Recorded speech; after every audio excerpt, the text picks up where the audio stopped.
ဟယ်လိုမင်္ဂလာပါ90မိနစ်ကနေပြီးတော့အားလုံးကိုပြန်လည်ကြိုဆိုလိုက်ပါတယ်ဒီနေ့ညလက်ချံပွဲစဉ်3ပွဲရှိတယ်ကျွန်တော်ဒါကိုသုံးသပ်ပေးထားပါတယ်โอเคကျွန်တော်ဘောလုံးပွဲတွေကိုနေ့စဉ်တင်ဆက်ပေးနေတဲ့ channel လေးဖြစ်လို့ကျွန်တော်ရဲ့ channel လေးကို channel တက်ရင် like subscribe လေးလုပ်ခဲ့ကြပါအောင်လို့ပြောချင်ပါတယ် Telegram မှာလည်းမောင်းကတ်တွေတပွဲကောင်း body တွေကိုနေ့စဉ်ချပေးနေတဲ့အတွက်ကျွန်တော်ရဲ့ Telegram channel ကိုလည်းလာခဲ့ဖို့ဖိတ်ခေါ်ရပါတယ်ကျွန်တော် description မှာကျွန်တော် link ချပေးထားပါတယ်အဲ့မှာဝင်ပြီး join လို့ရပါတယ်โอเคကျွန်တော်စလိုက်ကြအောင်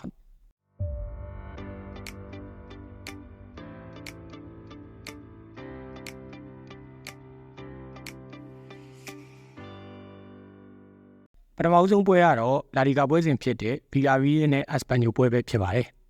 ဒီနေ့ည2 နာရီခွဲမှာရှင်ပြန်ကစားမှာပါအဲ့မှာအေရှင်ကတလုံး90ပေါက်ပါတယ်ကိုပေါင်းကြီးကတော့360စားပါဒီနှစ်သိန်းရဲ့ဟတ်တဝက်ကိုကြည့်ရမယ်ဆိုရင်ဗီလာရီရဲ့ကအိမ်ကွင်းမှာဆိုရင်အမြဲတမ်းအသာစီးရထားကိုတွေ့ထားရတယ်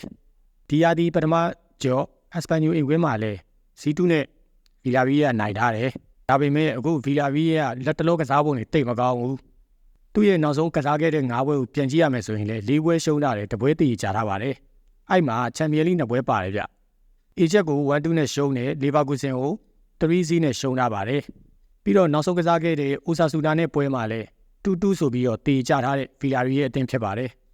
အဝေးကွင်းအက်စပန်ညိုကိုကြည့်ရမယ်ဆိုရင်သူလည်းပဲနောက်ဆုံး9ပွဲမှာ4ပွဲရှုံးတပွဲတည်ကြထားတယ်ဒီနှစ်သင်းဟာတလီတဲ့စီးပြီးတခီးတဲ့သွားနေတဲ့ပုံစံမျိုးပေါက်နေရဗျာအက်စပန်ညိုကလက်ရှိ34မှတ်နဲ့အဆင့်6မှာနှစ်သိန်းလုံးအနေနဲ့ကတော့နိုင်ပွဲတွေပြန်ရဖို့လိုအပ်နေတယ်အက်စပန်ညိုကြည့်ရရင်လည်းလက်ရှိမှာဗီလာရီရဲ့နဲ့အဆင့်10ပဲกว่าတယ်ဒါကြောင့်မို့ဒီပွဲမှာနှစ်သိန်းလုံးဟာနိုင်ပွဲတွေပြန်ရဖို့လိုအပ်နေတယ်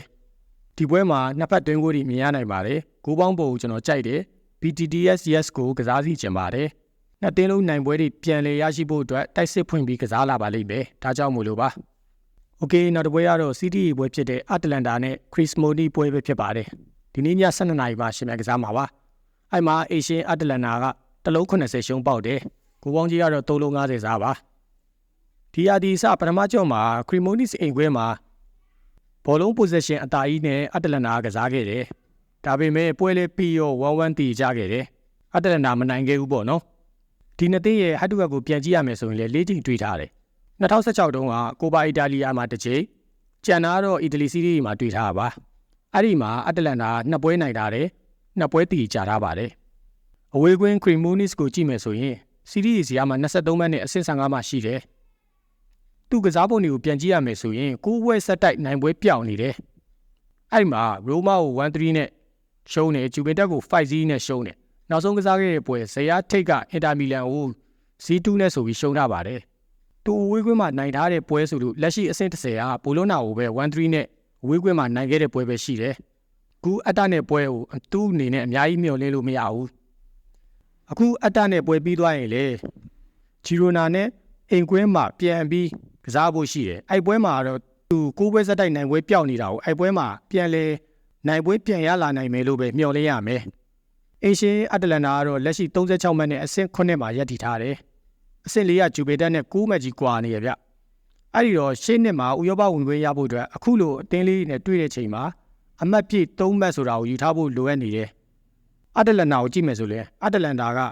ပြီးခဲ့တဲ့ပစ်စာနဲ့ပွဲမှာဝေးခွင့်ရနေပြီးတော့1-1ဆိုပြီးတည်ကြခဲ့တဲ့ပွဲကလွဲလို့နောက်ပိုင်းပွဲတွေမှာဂိုးပြတ်တွေပြန်လဲသွင်းနေတယ်အခုဒီပွဲမှာကျွန်တော်အတလန်တာကြီးအောင်သွားလိမ့်မယ်လို့ကျွန်တော်ယုံကြည်ထားပါတယ်ဒီပွဲကိုကျွန်တော်အတလန်တာဘော်ဒီကိုပဲကြိုက်ပါတယ်โอเคနောက်တစ်ပွဲကတော့စီးရီးပွဲဖြစ်တဲ့ရိုမာနဲ့ကာဂလီယာရီပွဲပဲဖြစ်ပါတယ်ဒီနေ့ည2:15မှာရှင်မြန်ကစားမှာပါအဲ့မှာအေရှင်ရိုမာကတလုံး10ရှုံးပေါက်တယ်ဂိုးပေါင်းကြီးကတော့2လုံး80ရှုံးပါ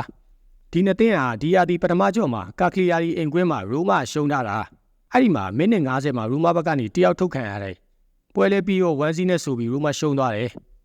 ဒီနှစ်သင်းရဲ့ဟတ်တူထိတ်တိုက်တွတ်ဆုံမှုတွေပြန်ကြည့်ရမယ်ဆိုရင်လည်း2023 2024ရပဲရိုမာကာကလီယာရီကိုဂိုးပြတ်တွေနဲ့ပဲနိုင်ထားတာနောက်ပိုင်းပွဲတွေမှာဂိုးပြတ်နိုင်ထားတာမရှိဘူးကာကလီယာရီကိုကြည့်မယ်ဆိုရင်လည်း28မှတ်နဲ့လက်ရှိအဆင့်7မှာရှိတယ်အဝေးကွင်းပွဲတွေမှာ3ပွဲနိုင်ထားတယ်4ပွဲတည်ကြပြီး5ပွဲရှုံးထားတယ်ကာဂလီယာရီရဲ့အဝေးကွင်းတိုက်စစ်က73ဂိုးသွင်းထားပြီး18ဂိုးတော့ပြန်လည်ပေးထားရတယ် ကာဂလီယာရီနောက်ဆုံးကစားခဲ့တဲ့9ပွဲကိုပြန်လည်ကြည့်ရမယ်ဆိုရင်တပွဲရှုံးထားတယ်တပွဲတည်ကြတယ်အဲ့ဒီမှာ3ပွဲဆက်တိုက်အနိုင်ရရှိထားတာကိုတွေ့ထားရတယ်အဲ့ဒီနိုင်ခဲ့တဲ့3ပွဲကိုကြည့်မယ်ဆိုရင်လေဂျူဗင်ကို1-0နဲ့နိုင်တယ်ဖီယိုယတီနာကို1-2နဲ့နိုင်တယ်နောက်ဆုံးကစားခဲ့တဲ့ဖီယိုနာနဲ့ပွဲမှာ4-0နဲ့ဆိုပြီး9ပြည့်စီနိုင်ထားတယ်အဲ့ဒီတော့လက်ရှိမှာကာဂလီယာရီကအခုကံမဲ့ရိုမာနဲ့ပွဲမှာအင်ရှင်ရိုမာကိုဂိုးသွင်းသွားနိုင်ပါတယ်ရိုမာကိုကြည့်ရရင်လက်ရှိမှာအဆင့်9နေရာမှာရှိတယ်အဆင့်4ကဂျူဗင်တက်နဲ့2မှတ်ပဲကွာထားတယ်ရှင်းနေဥရောပဝင်ခွင့်ရဖို့အတွက်ဒီပွဲမှာလည်းရိုမာဘက်ကအနိုင်ရရှိဖို့လိုအပ်နေတယ်ရိုမာဟာဒီပွဲပြီးသွားရင်နာပိုလီနဲ့အဝေးကွင်းသွားကန်ရမှာဆိုတော့ဒီပွဲမှာမဖြစ်မနေနိုင်ဖို့လိုအပ်နေတယ်အဲ့ဒီတော့ရိုမာဘက်ကလည်းတိုက်စစ်ဖွင့်ပြီးကစားလာပါလိမ့်မယ်အဲ့ဒီတော့အဝေးကွင်းကာဂလီယာရီဘက်ကလည်းအင်ရှင်ရိုမာကိုဂိုးသွင်းသွားနိုင်တယ်ဒီပွဲမှာနှစ်သင်းလုံးတိုက်စစ်ဖွင့်ပြီးကစားလာပါလိမ့်မယ်ကျွန်တော်ဒီပွဲကိုဂိုးပေါင်းအပေါ်ကိုကြိုက်ပါတယ်ဘော်ဒီမှာဆိုရင်တော့အဝေးကွင်းကာဂလီယာရီကိုကြိုက်ပါတယ်ကျွန်တော်ဒီမှာ2မျိုးရွေးချယ်ပေးထားတယ်တကွက်တော့ဂျိန်းတွေမှန်ပါပါကိုကြိုက်ရာအာတန်ရာကိုခေ့ကြပါโอเคဒါကတော့ဒီနေ့ညမှာရှင်းပြကစားမဲ့ပွဲစဉ်3ပွဲကိုကျွန်တော်သုံးသပ်ပေးခဲ့တာဖြစ်ပါတယ်ကျွန်တော်ရဲ့သုံးသပ်ချက်လေးကိုကြိုက်နေတတ်မယ်ဆိုရင် like subscribe လေးလုပ်ခဲ့ကြပါဦးလို့ပြောချင်ပါတယ် Telegram မှာလည်းကျွန်တော်ဘောင်းကက်ဒီနဲ့တပွဲကောင်းပေါ်ဒီတီကိုနေ့စဉ်ချပေးနေတဲ့အတွက်ကျွန်တော်ရဲ့ Telegram ကိုလာခဲ့ဖို့လည်းဖိတ်ခေါ်ရပါတယ်ကျွန်တော် description မှာ link ချပေးထားပါတယ်အဲ့မှာကိုကြည့်ပြီးတော့ဝင် join လို့ရပါတယ်ကဲအားလုံးပဲအဆင်ပြေကြပါစေကျွန်တော်နောက်နေ့မှာပြန်လည်တွေ့ပါဦးမယ်